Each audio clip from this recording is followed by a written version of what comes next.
आज हामी निन्द्राको बारेमा अलिक गहिरिएर कुरा गर्दैछौँ। यो खालि थकान मेटाउने कुरा मात्रै त पक्कै होइन। हाम्रो शरीर, हाम्रो दिमाग सबैलाई ठिकठाक राख्न यो एकदमै जरुरी छ। यो त हामीलाई थाहै छ। तर आज चाहिँ निन्द्रा विज्ञान अनि स्वस्थ जीवनशैलीबारे हामीले हेरेका स्रोतहरूको आधारमा यो किन यति महत्त्वपूर्ण छ, यसको पछाडि के छ, अलिकति खोतल्लो न। हो नि, हाम्रो लक्ष्य पनि के हो भने सामान्य जानकारी भन्दा अलि भित्रै पसेर हेर्ने।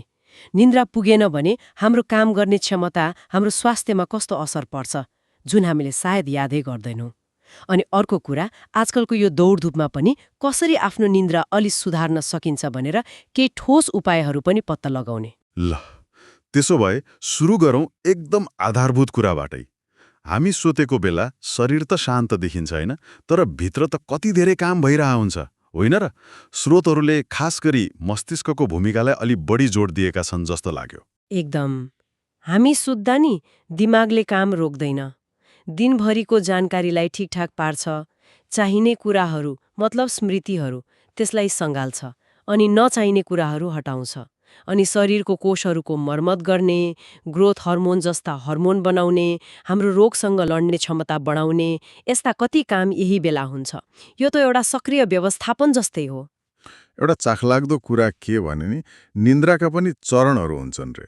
फरक फरक चरणमा फरक फरक काम। त्यो र्याम र नन र्याम निन्द्राबारे स्रोतहरूले के भनेका छन्, के हो त्यो खासमा? छन् नि। नन रेम निन्द्रा, त्यसमा पनि अझ गहिरो चरण हुन्छ नि। त्यसलाई स्लो वेभ स्लिप भन्छन्। त्यो चाहिँ शरीरलाई आराम दिन, मर्मत गर्न एकदमै महत्त्वपूर्ण छ। शरीरले टुटफुट मर्मत गर्ने बेला हो त्यो। अनि र्याम मतलब ऱ्यापिड आई मुभमेन्ट, त्यो बेला चाहिँ हामी सपना देख्छौँ। यो चाहिँ सिकाइ, स्मृतिलाई व्यवस्थित गर्ने अनि हाम्रो भावनात्मक सन्तुलनको लागि चाहिने रहेछ। स्रोतहरू भन्छन् यी दुवै चरण राम्ररी पूरा हुनुपर्छ राम्रो स्वास्थ्यको लागि। तर आजकलको जीवनशैली नै कस्तो भने धेरैले त पर्याप्त सुत्न नै पाउँदैनन्। यसको असर कस्तो हुन्छ? तुरन्तै देखिने र पछि लामो समयसम्म देखिने असरहरू के होलान्? सामान्य थकाइ मात्रै त होइन होला नि? होइन, असरहरू साँच्चै गम्भीर छन्। शारीरिक रूपमा हेर्ने हो भने लगातार 7 घण्टाभन्दा कम सुत्ने मान्छेमा मुटुको समस्या, प्रेसर बढ्ने, मधुमेह, मोटोपनाको जोखिम निकै बढ्छ। एउटा अध्ययनले त के देखाएको छ भने केही रात मात्रै निद्रा कम भयो भने पनि हाम्रो रोग प्रतिरोधात्मक क्षमता घट्न थाल्छ। अनि मानसिक र दिमागको काम गर्ने क्षमता नि त्यसमा के असर पर्छ? स्रोतहरूले यसमा पनि जोड दिएका छन् जस्तो छ। हो, किनभने यसको असर त झन् छिट्टै देखिन्छ। ध्यान दिन नसक्नु, के गर्ने भनेर निर्णय लिन गाह्रो हुनु, कुराहरू बिर्सिनु, अनि सानो कुरामा पनि झर्किनु, यस्तो त सामान्य नै भयो। अनि लामो समयसम्म यस्तै भयो रह्यो भने डिप्रेसन, चिन्ता जस्ता मानसिक समस्याको जोखिम पनि बढ्छ। यसले एउटा महत्त्वपूर्ण प्रश्न खडा गर्छ होइन? के हामी काम धेरै गर्ने नाममा आफ्नो मानसिक स्वास्थ्य नै बिगार्दैछौँ? यो कुरा बुझेपछि त कति सुत्नुपर्ने हो र आजकल निन्द्रा बिगार्ने मुख्य कुराहरू के हुन् भनेर जान्नु झनै महत्त्वपूर्ण भयो। वयस्कलाई 7-9 घण्टा भनिन्छ, तर के सबैलाई त्यति नै चाहिन्छ? अनि यो मोबाइल, टिभी जस्ता प्रविधिले कस्तो असर पारिरहेको छ? 7-9 घण्टा धेरै जसो वयस्कहरूको लागि एउटा राम्रो गाइडलाइन हो, तर व्यक्ति अनुसार अलिअलि फरक पर्न सक्छ। मुख्य कुरा त आफ्नो शरीरले कस्तो महसुस गर्छ भन्ने हो। जहाँसम्म बाधाको कुरा छ, तपाईँले भने जस्तै सुत्नु अघि मोबाइल, ट्याब्लेट चलाउने बानी अहिले प्रमुख समस्या नै बनेको छ। हो, त्यो निलो बत्ती, ब्लू लाइटको कुरा धेरै सुनिन्छ। त्यसले कसरी असर गर्छ? के त्यो मात्रै हो त समस्या?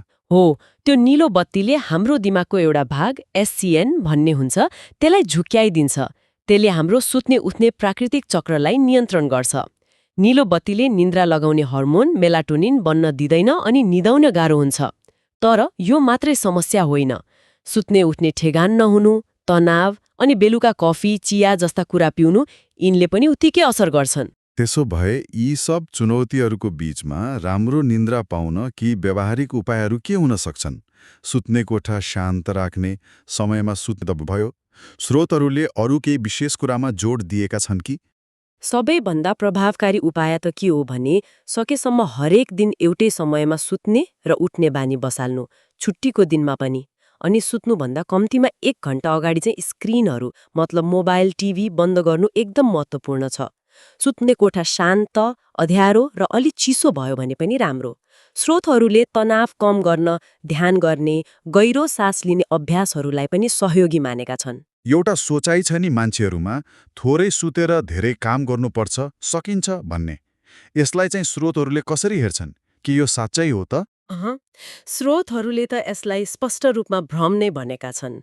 1-2 दिनलाई त त्यस्तो लाग्ला, तर लामो समयसम्म निन्द्रा नपुग्दा हाम्रो दिमागको काम गर्ने क्षमता, जस्तै सोच्ने शक्ति, नयाँ आइडिया निकाल्ने क्षमता गम्भीर रूपमा घट्छ। वास्तवमा राम्रोसँग आराम गरेपछि नै काम अझ राम्रो र दिगो हुन्छ। यो त कस्तो भने एक किसिमको ऋण लिए जस्तै हो, जुन पछि गएर तिर्नै पर्छ, स्वास्थ्य बिगारेर। त्यसो भए अन्त्यमा के भन्न सकिन्छ त? निन्द्रालाई हामीले आफ्नो जीवनमा कस्तो महत्त्व दिनुपर्ने रहेछ? निष्कर्ष त एकदमै स्पष्ट छ। निन्द्रा भनेको रमाइलोको लागि मात्र होइन, यो हाम्रो स्वास्थ्य, हाम्रो काम गर्ने क्षमता, सबैको लागि नभई नहुने कुरा हो। जसरी हामी खान र व्यायामलाई महत्त्व दिन्छौं, त्यसै गरी निन्द्रालाई पनि प्राथमिकता दिनै पर्छ। यो हाम्रो शरीरको मर्मत, दिमागको स्पष्टता र भावनात्मक सन्तुलनको जग हो। आजको यो छलफलले पक्कै पनि निन्द्राको महत्त्वलाई अझ गहिरोसँग बुझ्न मद्दत गर्यो होला। अब श्रोताहरूलाई एउटा सोच्नको लागि प्रश्न छोडौं। आजको यो व्यस्त जीवन, प्रविधिको यत्रो प्रयोग अनि सामाजिक दबावहरूका बीचमा हामी कसरी सचेत भएर आफ्नो निन्द्रालाई प्राथमिकता दिने बानी बसाल्न सक्छौं होला, ताकि यसको लामो समयसम्म फाइदा लिन सकियोस्? यसमा पक्कै विचार गर्नुहोला।